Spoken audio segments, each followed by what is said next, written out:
Galera, tudo bom com vocês? Aqui é o Tarcísio, teu professor de física do curso Hopkins. Agora nós iremos para a aula 2 da eletrodinâmica. Bom, na aula anterior, nós vimos a primeira lei, onde eu te falei que ela tem uma finalidade, né, em determinar a resistência do circuito elétrico. Eu até coloquei ela aqui novamente, né, que essa resistência de um circuito elétrico vai ser a razão entre a DDP e a corrente. E é muito comum, né, em livros didáticos, ou até mesmo outros professores, quando vão ensinar sobre a primeira lei de Ohm, eles não vão abordar diretamente em relação à resistência, mas em relação ao DDP, que fica mais fácil de memorizar, né? Você pega essa resistência que está dividindo e leva para o outro lado da igualdade, que ela vai multiplicando. E fica que a DDP de um circuito é igual ao produto, né, entre uma resistência e uma corrente elétrica, tá ok? Professor, qual é que eu devo aprender? Aprende sobre resistência, porque já vai te levar diretamente ao conceito, beleza? Primeira lei de Ohm serve para determinar, né, a resistência de um circuito. Mas lembra que eu te falei que tu não vai ter só uma lei? Eu te falei que tu não vai ter só uma lei, tu vai ter duas leis, que é a segunda lei de Ohm. Segunda lei. É sobre ela que nós vamos falar agora, tá ok?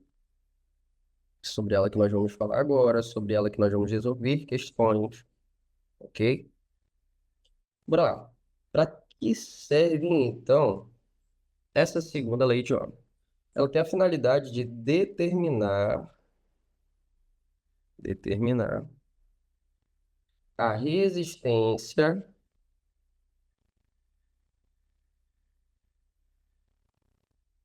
de um fio condutor. De um fio condutor. E aqui é o seguinte, galera. Essa vai ser a principal diferença de uma lei para outra. Porque uma está relacionada, né, com a ideia de condutor.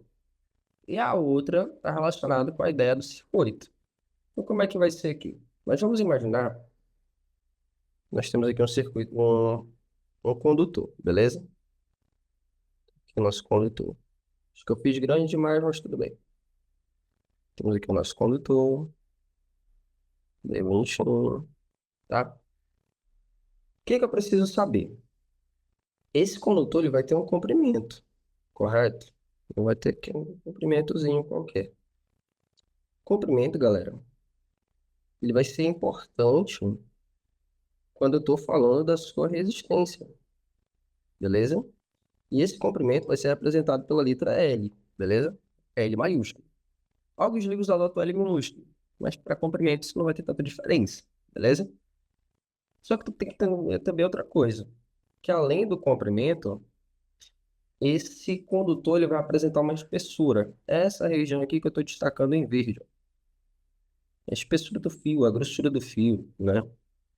Isso aqui, ó, além de ser chamado de espessura, de grossura do fio, isso aqui, para nós, vai ser a área do fio.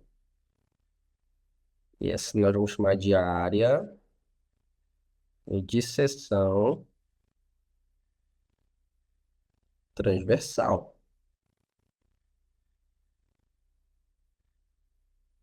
Ou seja, a resistência com o fio vai depender do comprimento do fio e da área.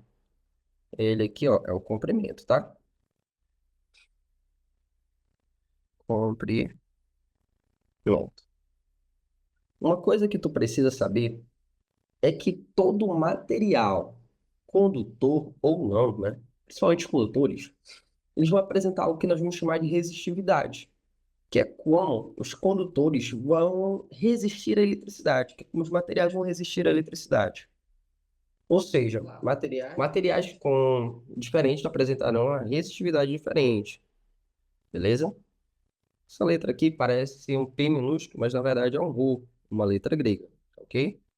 E ela vai ser a resistividade, beleza? Ou seja, materiais diferentes apresentarão resistividades diferentes. E como é que eu determino essa resistência do condutor?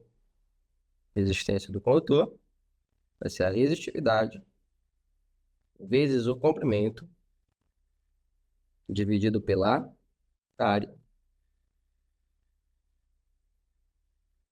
A área de seção transversal. Beleza? Tudo tranquilo? Então bora lá para ver como é que isso aqui é. Bora lá. Questão 117, se não me falha a memória, do Enem 22, ok? E o seguinte, cientistas da Universidade de New South Wales, na Austrália, demonstraram em 2012 que a lei de Ohm é válida para fios finíssimos. Opa, falou em fio, isso aqui é um fio condutor, tá ok? Cuja área de seção reta compreende alguns poucos átomos. A tabela apresenta as áreas e comprimentos de alguns dos fios construídos, respectivamente com as mesmas unidades de medida. Considere que a resistividade mantém-se constante para todas as geometrias, uma aproximação confirmada pelo estudo. Aí aqui nós temos fio 1, fio 2, fio 3 e fio 4, ok? Suas respectivas áreas e as suas resistências, ok? Uma coisa que a gente precisa entender que é o seguinte, o que ele falou? Para nós considerarmos a resistividade constante para todas as geometrias, ou seja, independente da espessura do fio e do formato do fio, a resistividade vai manter-se a mesma, ok? O que vai fazer com que essa resistência mude vai ser o comprimento e a área, ou seja, não depende da forma do fio, beleza? Então, essa resistividade vai ser constante, então ela não entra no nosso parâmetro aqui. Ele pede para nós classificarmos o quê? Ou melhor, para calcularmos o quê? A resistência dos fios em ordem crescente. Vale lembrar que isso aqui é uma questão de segunda lei de Ohm, tá ok? Segunda lei de Ohm é a resistência igual a resistividade vezes o comprimento sobre a área, beleza? Então, bora lá determinar o R1. Como ele falou que a resistividade é constante, para esse caso, ela não vai ter tanto impacto para nós, beleza? Nós não vamos levar em conta, né, a resistividade, porque ela vai ser constante para todas as geometrias, ok? Então, R1, o comprimento vai ser 312 dividido pela área, que é 9, beleza? 312 dividido para 9 vai dar 34,6 ohms. Bora lá então para o R2. O R2 comprimento é 47 e a área é 4.